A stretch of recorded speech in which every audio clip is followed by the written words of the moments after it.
Halo, halo, halo, selamat malam teman-teman. Kembali lagi bersama TJ44.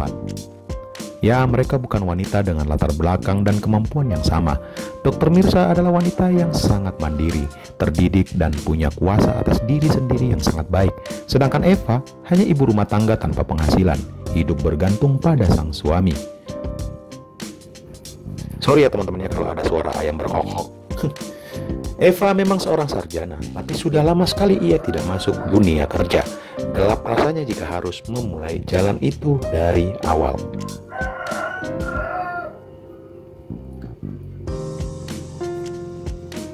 Bayu sedang menghadapi sesuatu yang lain dari sebelumnya. Ia harus hati-hati benar kali ini. Tak ada percakapan lanjutan setelah itu.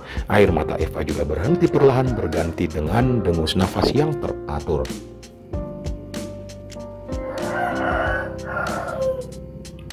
Badannya tentu saja lemas. Ia lelap dengan kelelahan. Usai tadi mengobrol dengan Bayu, pikiran yang kacau karena percakapan dengan Bayu.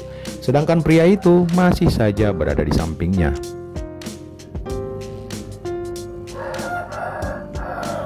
Matanya masih segar meski badannya berkata lain. Berbagai skenario memenuhi pikirannya. Ia siap-siap saja jika hubungan ini hanya sebentar saja. Toh rasa penasarannya atas kasih sayang dari Eva telah terjawab.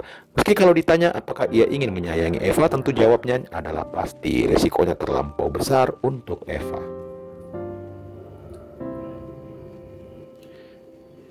Ia juga tak kuat jika harus terlibat pada risiko itu. Sedangkan Dokter Mirsa, mereka telah bersepakat untuk menanggung semuanya masing-masing, jadi aman.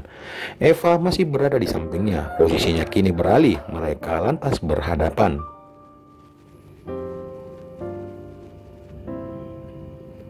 Tak perlu dipikirkan, Mbak Eva tidur aja. Biarlah ini menjadi rahasia kita berdua, ujar Bayu kemudian.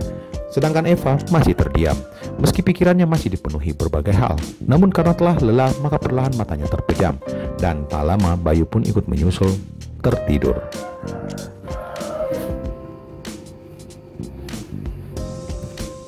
Kembali ke POV Bayu. Perjalanan kembali ke rumah hari itu kepalaku penuh rasanya. Setelah kejadian tadi, aku sedang memikirkan bagaimana cara agar ideku dapat dijalankan dengan sangat baik.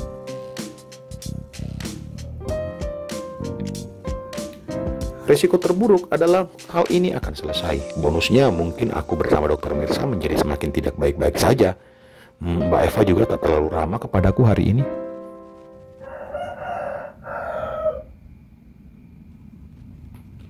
Tapi aku perhatikan ia berusaha biasa saja untuk meminimalisir kecurigaan yang lain. Sedangkan Dokter Mirsa, ya sudah jangan ditanya lagi. Kami sudah pandai menempatkan diri dalam sebuah keramaian.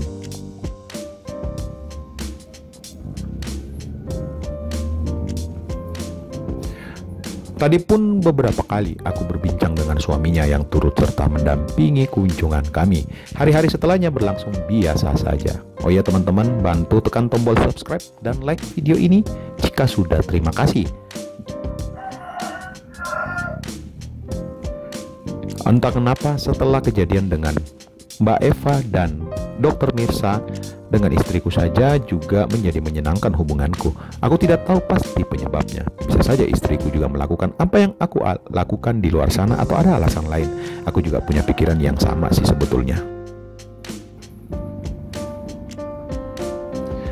Sudahlah, kalaupun benar ya biarkan saja, toh aku juga melakukannya.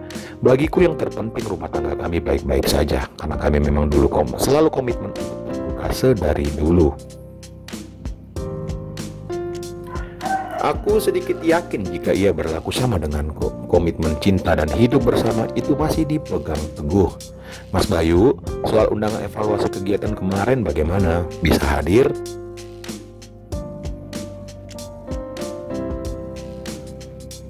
Pesan Dokter Mirsa masuk ke ponselku saat aku sedang melamun siang di kantor. Kami masih saja menerapkan bahasa formal jika menghubungi lewat ponsel. Lusuh saja mengingat jika sedang berdua kami malah berbeda. Aku jadi kangen sama dia.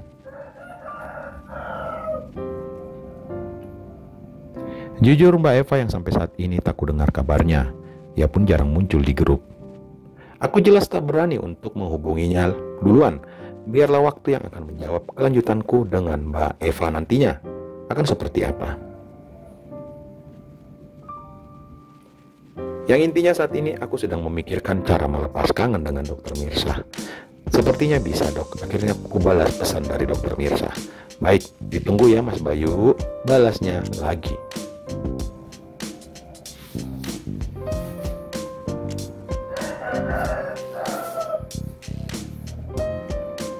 Hari itu jam 1:15, aku sampai di kediaman Dokter Mirsa. Sudah penuh dengan rekan-rekan yang lain. Kami melakukan evaluasi dengan sangat santai.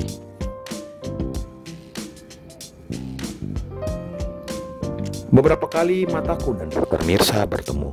Entah apa maksudnya. Beberapa saat kemudian ia pamit sebentar. Mas, aku tunggu ya di belakang.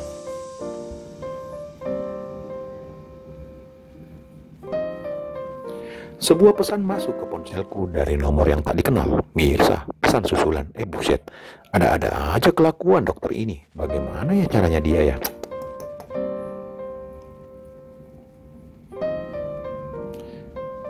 Apa orang-orang tidak bakalan curiga ya?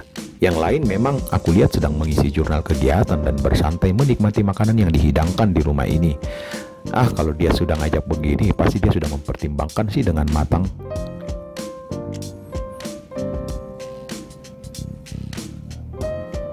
Kamar mandi ada di sebelah mana, Mas? Akhirnya aku bertanya pada Mas Yogi. Ada yang di tengah sama belakang, Mas. Biasanya kami pakai yang di tengah. Pintu depan situ belok kanan. Kalau ada orangnya pakai yang belakang saja. Lurus, mentok, lalu belok kiri. Jawab Mas Yogi secara rinci.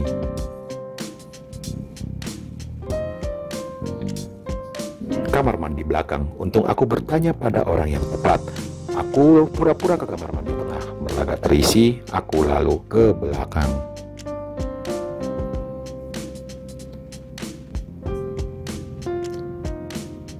Mas, kesini.